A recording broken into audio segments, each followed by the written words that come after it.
ñun ñu fi nekk tey mu boole kuréel bi nga xamante ne ni moom la ñuy woowee cercle des étudiants pour la réouverture de l'UCAD ak bi ñuy wax collectif des amicales de l'UCAD tey dañoo ñëw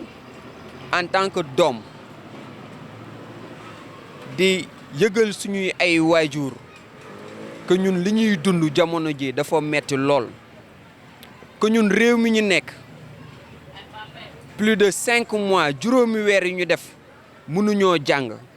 mënuñu ñoo ubbil suñu université mënuñoo delluwaat ci daara ji ci daara yi gën a kawe pour yeggali suñu njàng bépp ndongo boo fi gis tey jii nii lu mu tuuti lu mu gën gaa néew def na fukki at ak ñaar ci njàng mi nga wëlbatiku waat gis ñooñu noonu tey nga xamante ne toog nañu ci l'école bi jàng fukki at ak ñaar di duggaat ci gaal yi di mbëkk ngir dem extérieur bàyyi seen njàng bàyyi seen diplôme loolu mooy wane ne maanaam ndaw ñi nekk ci réew mi amatuñu yaakaar ñun li ñuy dund dafa metti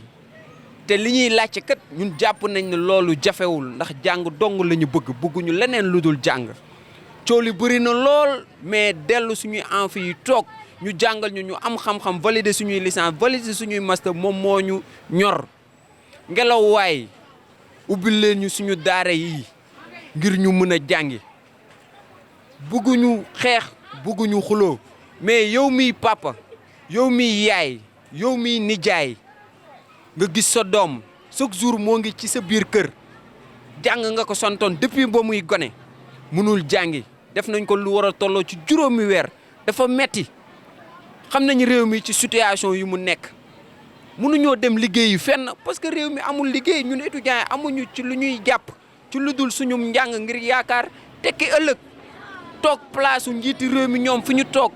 ndax ñoom ñëpp tamit ci lii la ñu jaar kon ngelaw waaye dañ leen koo ñaan ci njëkk ngeen ubbil ñu université sonn nañu ba fi sonn yem ngir yàlla bu fekkante ne am na yëg-yëg boo xamante ne nii yéen da ngeen koy yëg yéen ñi nga xamante ne yéenay njiitu réew mi yéen ñi ŋànk université ubbil leen ñu suñu université ndax jàng dong la ñu bëgg jàng dong la ñu laajte te ci lu ñu xam c'est pas trop demandé dimbale leen ñu ngeen ubbil ñu université nous sommes plus que fatigués waxtaan nañu ak ñi nga xamante ne nii ñoom ñoo ŋànk wàllum njàng mu kawe mi ci université ci njëkk ñu nangul ñu ay mbir nangul ñu li nga xamante ni mooy retour présentiel bi nga xamante maanaam bu ñu distribuer bi gars yi joxe ay clé USB ci ñoom li ñu waxoon nee nañ bu ñu paree dañ ciy tegal ouverture présentielle étudiants yi dem jàngi ñu waxtaan ak ñoom ci njëkk ñoom bañ demee ba ca biir ñoom ñu génnaat ci loolu